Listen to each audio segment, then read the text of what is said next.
E fala, torcida São Paulina, começando mais um vídeo aqui no canal. Do vídeo agora trazendo todas as notícias de hoje do nosso querido tricolor. O São Paulo, que em meio à crise interminável tenta reforçar o seu elenco, trocas com o Botafogo. Brenner, informações também, vou estar trazendo tudo para vocês. Antes de mais nada, já sabe, deixa aí embaixo, deixa o seu like, se inscreva no canal, ative o sininho de notificações. Tem vídeo aqui no canal todos os dias para vocês curtirem, beleza? Nós vamos assistir o vídeo junto aí. No final do vídeo, tu sabe, a gente volta, eu volto, e a gente vai falar muito da crise do São Paulo, de reforços e tudo sobre 2026. Créditos, direitos autorais, deixa a descrição, sem mais enrolação, já sabe. Simbora pro vídeo. Marina, vem pra cá. A gente tem novos desdobramentos daquele escândalo dos camarotes do Morumbi ou já acabou o assunto por causa da confusão que deu no Palmeiras?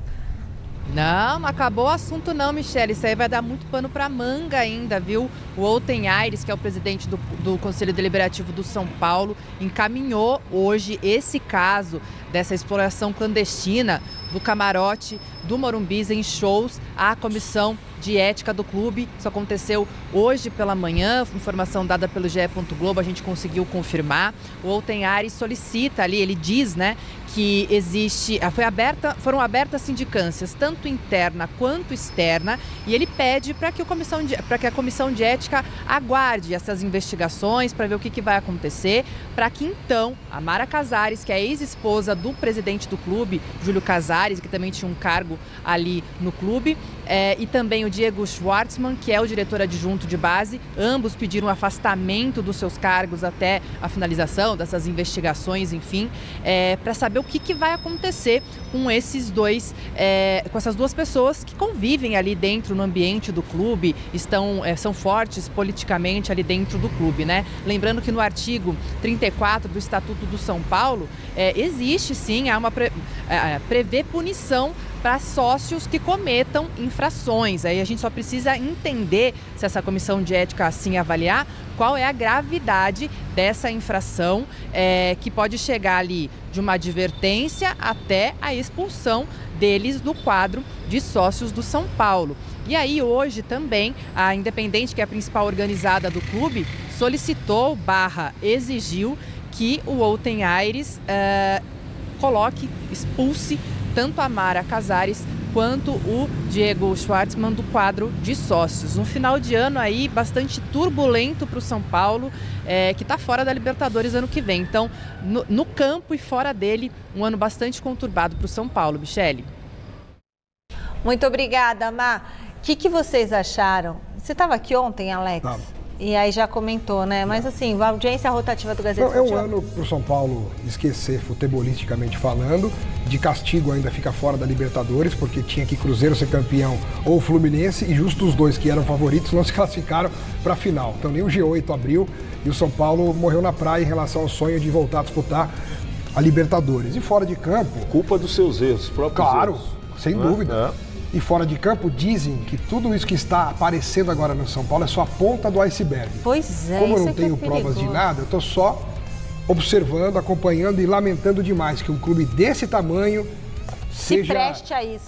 tenha pessoas na alta cúpula ou na diretoria que se prestem a roubar o clube. Isso me deixa muito chateado. E aí, Paulo? Eu fico muito triste porque na minha infância o São Paulo sempre foi referência. Na minha também. Pô, Sempre foi referência. Na minha né? também. De um clube Menudos, de Raí, seriedade, Kaká. de profissionalismo, Sim. de competência. E ver tudo isso que está acontecendo, a gente fica muito triste por uma instituição tão grande que é o São Paulo. Hoje, né, pipocou nas redes sociais ali informação do Pretzel de que o Brenner estaria conversando de forma adiantada, estaria encaminhado para voltar aí ao São Paulo por empréstimo. Ele que estava no Cincinnati, né, um clube lá dos Estados Unidos, por empréstimo da Udinese. Ele foi do São Paulo para o Cincinnati, aí ele vai para Udinese, perde espaço por lá, vai por empréstimo para o Cincinnati e encerra esse vínculo. Tem contrato lá na Udinese, enfim, até 2028, né? Veio essa informação de que ele estaria, então, vindo por empréstimo ao São Paulo. E aí, obviamente, respeitando a apuração do Pretzel, o cara que eu gosto e respeito muito as informações e o trabalho, eu fiz minha apuração aqui nas últimas horas, né? Fui no staff do Brenner, no São Paulo, em outras pessoas ali, que às vezes pode ser que o negócio esteja mais às escondidas, né?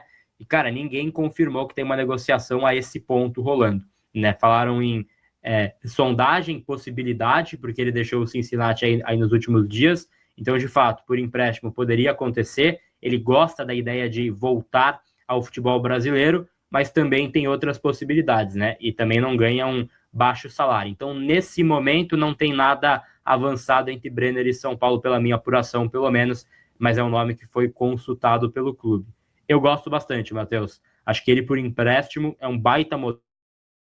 Sempre fala dessas voltas do DM, mas a gente tem que considerar que Caleri vai voltar no começo do ano, beleza. A gente não sabe como ele volta.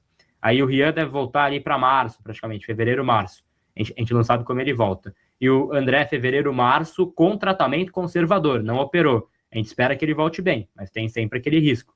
Então, acho que essa posição vai ser importante você ter mais alguém ali pensando na próxima temporada. Agora, tudo é uma questão financeira. Eu não acho que o Brenner seja o supra-sumo do 9, seja o Ronaldo Fenômeno 2. Mas eu acho que ele é importante e que ele poderia entregar gols importantes para o São Paulo, Matheus. Eu também acho, Gabriel, eu acho que seria um nome considerável para o São Paulo de 2026. Eu lembro bem de uma aspa do Fernando Diniz falando que Brenner é um jogador que precisa apenas de um toque na bola para empurrar para o gol.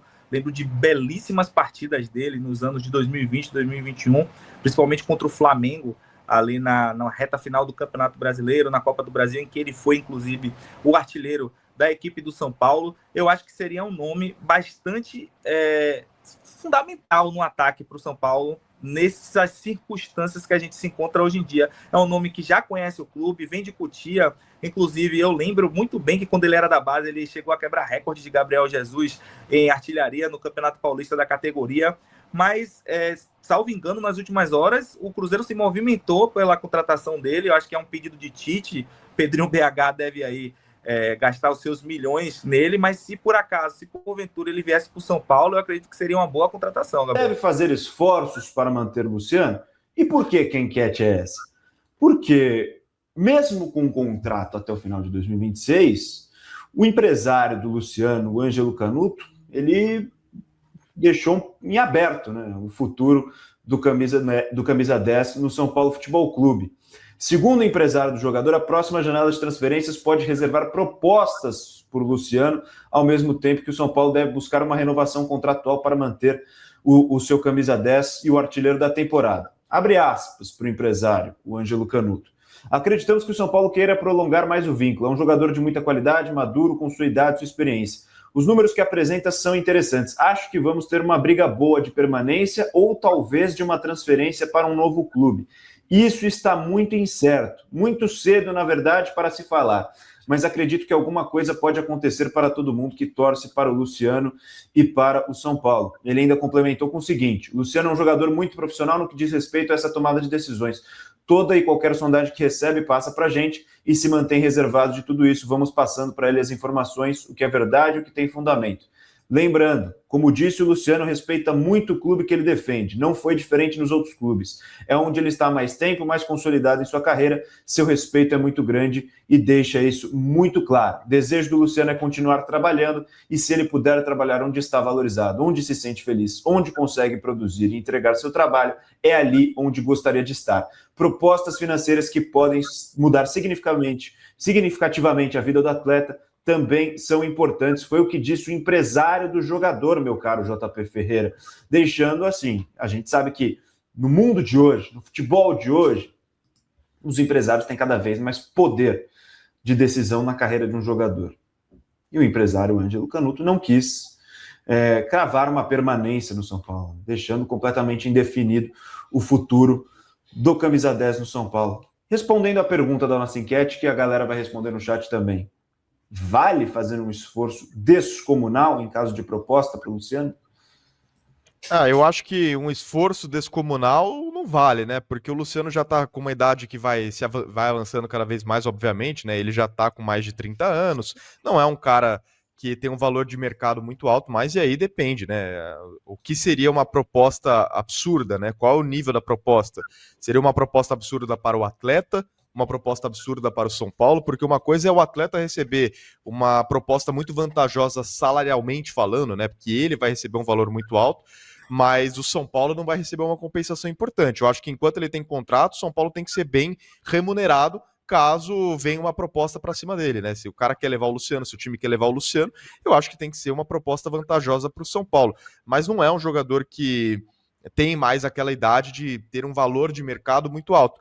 Porém, é um jogador importante para o São Paulo, não é um cara descartável, não acho que seja simplesmente pode mandar o Luciano embora, acabou. O que irrita, né? E aí eu até queria usar o termo que mandou aqui, eu até perdi o comentário, que o companheiro mandou aqui, todo ano é a mesma, mas aí eu não posso utilizar essa palavra que ele utilizou, mas é realmente, cara, ele tem razão. ano.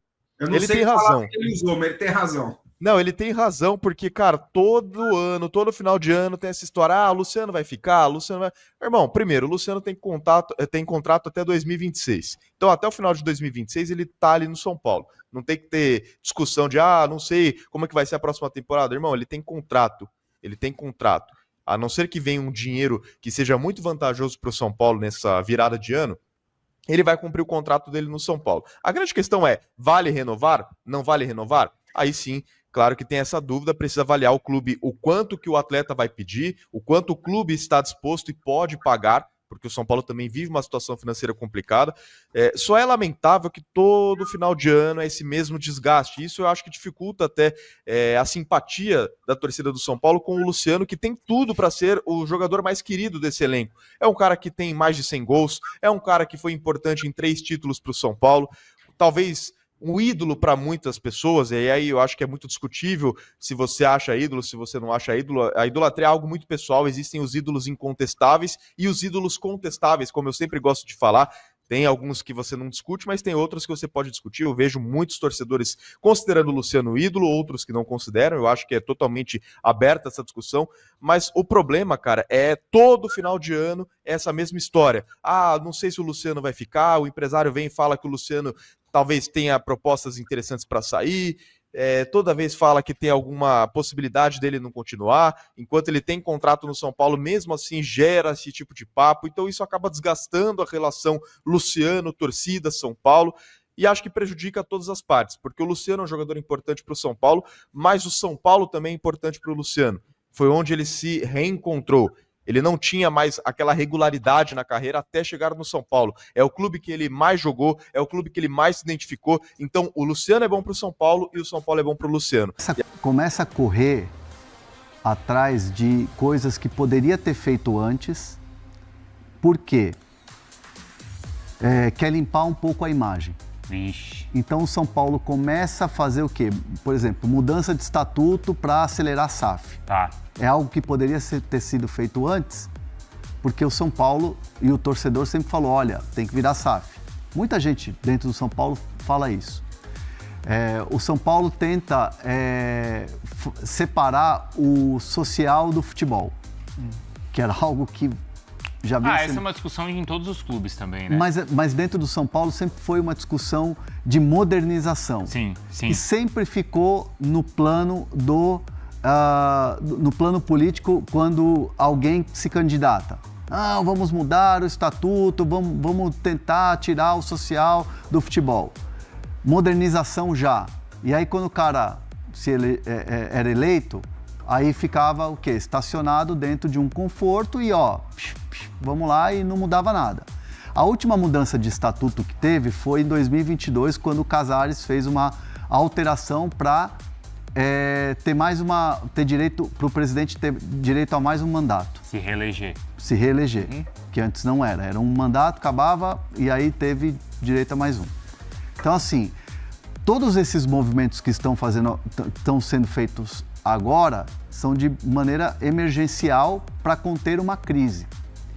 E isso nos bastidores do São Paulo está batendo muito mal. É um efeito que está assim, óbvio que os aliados do Casares estão cada vez mais juntos para tentar conter essa crise. Mas isso, de certa maneira, também está dando força aos opositores. Então, a guerra política no São Paulo está longe de acabar. Está longe de acabar.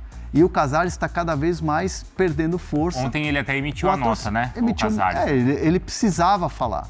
Mas ele não foi em vídeo, Ele não está dando entrevistas, ele não está dando entrevista coletiva, não está se expondo, ele fez um texto ali, controladinho, postou na rede social e pronto. Então, assim, é um São Paulo que convive com notícias ruins todos os dias. E qualquer decisão hoje que o Casares tome, qualquer situação que aconteça, ela vai reverberar de maneira negativa dentro da coletividade são paulina, e aí eu estou falando dentro do clube, e principalmente no entorno da torcida. A torcida hoje é unânime em relação ao Casares. Estou falando negativamente. Mas a principal organizada não se manifestou, né? Chamou minha atenção isso. Chama muito atenção. Foi, Viola? Porque assim... Colocou ontem? Até ontem. Não, mas gente, peraí. A manifestação ontem foi uma manifestação tal qual o post do Casares. Foi mais do mesmo. Foi mais do mesmo. E nem cita o nome do presidente Casares. Aí é complicado. Nem cita o nome dos diretores. Nem cita as pessoas envolvidas no escândalo dos ingressos. Então, assim, é um negócio assim, a gente vai cobrar, a gente não pode ficar impune. O quê?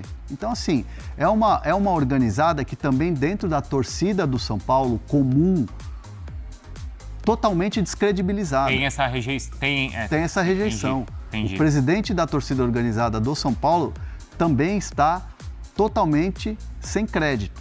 Então, assim, a torcida do São Paulo hoje, ela é 99,99 contra a gestão Júlio Casares. A gestão do Júlio Casares hoje perdeu completamente a torcida, perdeu a arquibancada, que é uma voz forte. Claro que obviamente, o São Paulo tem o seu maior patrimônio, o torcedor. Claro. Então o São Paulo vai ter que trabalhar muito para reverter isso. Porque o que aconteceu dessa questão dos ingressos, do camarote, é muito grave. Claro que é. E o São Paulo está tentando trabalhar para mudar isso, mas como vai a ser gente difícil. falou, essas pessoas envolvidas, principalmente o Douglas, eles estão à frente de setores que são importantíssimos para o clube, como, por exemplo, a base. Sim. E até a negociação com a Galápagos. Então, você levanta aí um ponto de atenção que é muito importante. Ontem, o Júlio Casares, a Mara Casares e o Douglas Schwartzman, eles estão afastados, né, da direção, e eles foram para o Conselho Deliberativo. E o Olten Aires, que é o presidente do Conselho Deliberativo, já deu o caso para o Conselho de Ética. Então, o Conselho de Ética vai analisar o caso do camarote e vai colocar em votação. Se o Conselho de Ética votar, e aí são 5 pessoas, é o presidente mais 4, são 4 membros do Conselho que vão analisar. Tá. Se esses membros votarem a favor da expulsão desses dois, da Mara Casares e do Douglas Schwartzman, aí vai para o Conselho Deliberativo. Então, se o Conselho de Ética der favorável à expulsão deles, o Conselho Deliberativo não vai se opor a uma decisão do Conselho de Ética. Mas aí vai ser só uma coisa protocolar do Conselho Deliberativo e provavelmente eles vão ser expulsos do Conselho, não serão mais conselheiros. E aí eles ficam com um filme queimado dentro do clube e provavelmente serão varridos do clube. Então, assim, o presidente do Conselho Deliberativo já acionou o Conselho de Ética, que já acionou esses membros para poder fazer essa votação contra eles. Então, já há um processo, já há uma sindicância acontecendo dentro do São Paulo para essa votação. E para completar essa parte, ontem você trouxe informação e depois surgiu ali nas redes sociais do próprio Diego Fernandes aquele movimento que ele pensa em fazer, né, que ele já está convocando aí empresários e pessoas para discutirem o futuro do São Paulo, né, do ponto de vista ali de organização e administração. O Hernan já tinha trazido essa informação aqui. Ontem mesmo de manhã você falou, né, vai ter um movimento e aí à tarde, né, finalzinho da noite, ele lançou essa... Quando a gente virou família, eu quis virar gigante só pra proteger vocês. Aí eu movimento assim para jogar um pouco pra torcida, porque a torcida quer ouvir, né? Mas Aqui não é um programa de opinião, é um programa de informação, mas acho um pouco esquisito esse movimento. Mas só trazendo isso, a informação que a gente trouxe que existiria esse movimento, né? E o movimento foi iniciado ontem. Pra gente concluir o São Paulo, tem a pergunta aqui do Jota, perguntando de reunião com o Botafogo. Porque tem essa história, né? Do Ferrarese. É hoje mesmo? É hoje. Está marcado para hoje uma reunião Botafogo e São Paulo, para o São Paulo entender e principalmente amarrar o que vai ser feito em relação às propostas que o Botafogo enviou para Ferrarese e Pablo Maia. Então, assim... E o São Paulo queria o Savarino e o Marlon Freitas. Não, Marlon Freitas não vai, esquece. Chance zero. Chance zero.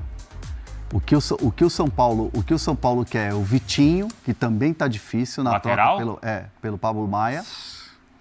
E na composição com o Ferrarese, pode ser não, é um empréstimo com uma opção de compra de 5 milhões de euros ao final desse empréstimo.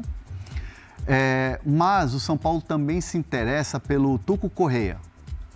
Joaquim Correia. Que o botafoguense também não está muito preocupado em perder, né? Ele tem altos e baixos. É um jogador de altos e baixos. E é um jogador que tem um salário alto. Então, assim, o São Paulo avalia. Então, tem que ser uma composição de negócio interessante para todo mundo. E tudo isso vai ser discutido nessa reunião de hoje. Mas faz sentido o Tuco Correia, porque se o São Paulo tá com essa ausência de atacantes, cara de frente... Ele é meio atacante, né? Ele é um meio atacante, às vezes não tem um Lucas, por exemplo, então faz sentido uma busca por ele, eu acho que ele é mais pro Oscar do que pro Lucas. Tá. O Tuco Correia. Eu acho ele bom jogador, tá? Aqui no Botafogo, acho que não foi tão... Em meio à crise, em meio a escândalos... o São Paulo tenta montar o seu time ou reforçar o seu time para a temporada de 2026, que promete ser tão dura e tão disputada e tão difícil para o São Paulo em todos os âmbitos, como a temporada de 2025. O São Paulo que tem acordo fechado com o Danielzinho, meia do Mirassol, sonha com o Savarino, mas... O que me irrita é o São Paulo correr atrás de alguns atletas que estão cagando pro São Paulo. Esse Savarino não é a primeira vez que ele desdenha do São Paulo, não quer vir. E o São Paulo fica correndo atrás, como se o Savarino fosse o primor de condições. A gente tem que falar um pouco sobre o Brenner. Essa informação foi a informação do Pretzel, né? Que São Paulo e Brenner já estão em trâmites avançados sobre o retorno do atacante. Se a gente for pensar pelo nível de informação, vários colegas de profissão estão dando, fui buscar, mas não vi nada, não sei de nada, não consegui confirmar. Mas se a gente voltar um pouco lá atrás, vocês lembram do caso Rames Rodrigues? O único cara que falou do Rames Rodrigues foi o Flávio Prado, da Jovem Pan. O São Paulo tá fechando com o Rames Rodrigues. E ele falou, e aí depois os outros repórteres só vieram com a informação, né, os outros setoristas vieram com a informação na semana de fechar já. Então tem coisas que não vaza para certo tipo de jornalista, de setorista, principalmente alguns que, a gente sabe que vai vazar, sabe que vai passar. Então, vamos estar de olho nisso. O ataque do São Paulo, para mim, o reforço que o São Paulo precisava era de jogadores de beirada. O São Paulo, para mim, precisa de jogadores com a característica do Ferreirinha, que está sendo sondado por alguns clubes aí, mas provavelmente eu acho que não deve sair. O São Paulo, para mim, precisa de reposições nesse quesito, porque você tem o André Silva, o Rian e o Caleri. Caleri e Rian Francisco estão quase voltando aí. O Caleri deve estar voltando aí logo. No início do ano, o Caleri já está disponível, né? Você tem o Luciano que faz dupla de ataque ali com o Caleri. O próprio Lucas pode jogar ali com dupla de ataque com o Caleri. A não ser que eles não estejam botando fé na recuperação de André Silva e de Rian Francisco, né? Que devem voltar ali talvez em fevereiro. É complicado. Eu, sinceramente, acho que o São Paulo deveria focar em outras posições. Acho que o São Paulo precisa de mais um volante, de meias de qualidade, né? Mais um volante. Eu não vou falar do nível do Marcos Antônio, que é difícil, mas um volante que faça meio essa função do Marcos Antônio, né? Que não seja menos Pablo Maia e mais Marcos Antônio. Um cara que consiga ser mais dinâmico, que consiga fazer esse meio do campo de São Paulo jogar para ajudar o Marcos Antônio, porque a gente sabe que quando o Marcos Antônio não tá, o São Paulo perde muito em saída de bola, perde muito em criação. Precisa de mais um meia, ou melhor, precisa de meia, o São Paulo não tem meia. Talvez o menino da base que rompeu o ligamento, o Hugo, consiga voltar, mas também lesão de ligamento é complicado a gente querer cobrar do menino. Então o São Paulo precisa de meias, o São Paulo precisa de volante, o São Paulo precisa de atacante de beirada. Eu, sinceramente, o Botafogo quer fechar com o Ferrarese. Cara, na moralzinha, não vende. Pra mim, não vende. Porque se tem alguma coisa que o São Paulo tem sólido, é a defesa. Se você fosse desfazer dos seus zagueiros... Ah, mas o Botafogo quer comprar... O Botafogo ele quer ir por empréstimo o Ferrarese com opção de compra no final do empréstimo. Cara, isso aí... É você reforçar o rival, que sim, o Ferrarese tem um bom nível pra mim. Arboleda, Alan Franco e Ferrarese são o trio de zaga que mais me agrada. O Sabino e o Tolói um pouco mais, mas o Sabino às vezes não me passa tanta confiança. Então, se tem uma coisa que o São Paulo tem de bom, é a defesa, é o trio de defesa. Se desfazer do Ferrarese pra mim é uma loucura. Mas vai vir troca. O Pablo Maia, beleza, o Pablo Maia passa. Eu acho que o ciclo do Pablo Maia no São Paulo já acabou. É um menino que eu já disse isso aqui outras vezes. O Pablo Maia não foi pra Europa por culpa dele. O Pablo Maia, ele é um volante muito bom no que ele se propõe a fazer, que é marcar. Mas a Europa não gosta de volante assim. A Europa, ela gosta do cara, do volante que sabe jogar. Teve um menino que saiu do Palmeiras, Danilo, se eu não me engano, foi pra Europa. O Casemiro. O Casemiro, ele se destacou no São Paulo por ser um volante que sabia jogar.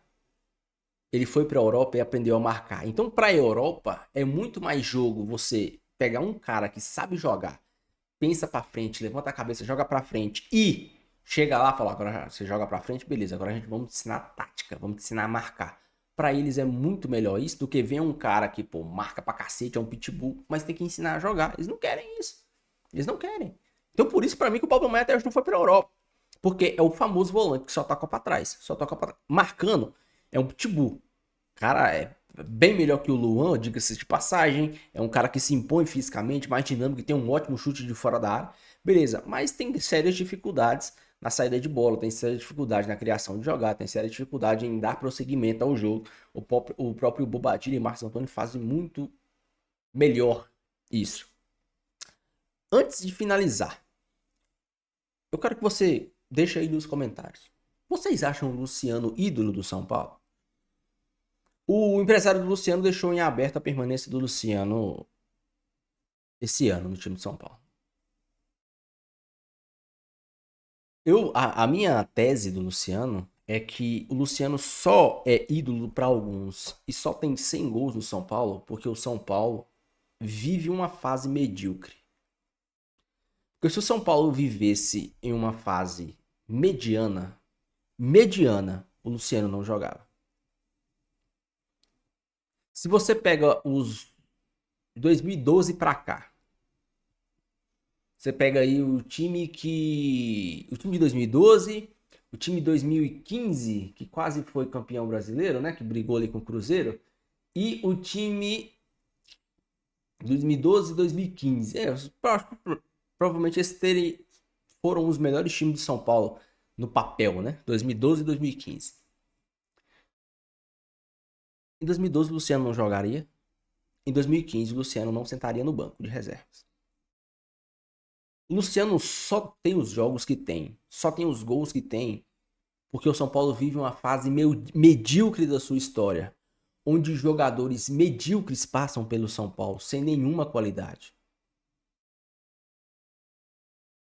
O Luciano competiu com Pablo, com Trellis, com Erisson, tem aquele cara que só se lesionou, Éder e tantos outros. Aí fica fácil. É uma vergonha pra mim, ver o Luciano com a 10 é uma vergonha. Pra mim isso é inaceitável o Luciano usar a camisa 10 de São Paulo. E muita gente chamar o Luciano de ídolo também é inaceitável. um jogador ok, que tem a sua importância para o clube, e o clube tem a sua importância na carreira dele, mas longe de ser um ídolo. Principalmente pela postura. O Luciano, ele não tem postura de ídolo. Pra você ser ídolo, você tem que conquistar várias coisas, e além de muitas coisas envolvidas, você tem que ter postura. E o Luciano não tem postura de ídolo. Deixa a sua opinião no seu comentário, não esqueça de deixar o seu like e se inscrever no canal. Fiquem com Deus, até o próximo vídeo. Valeu!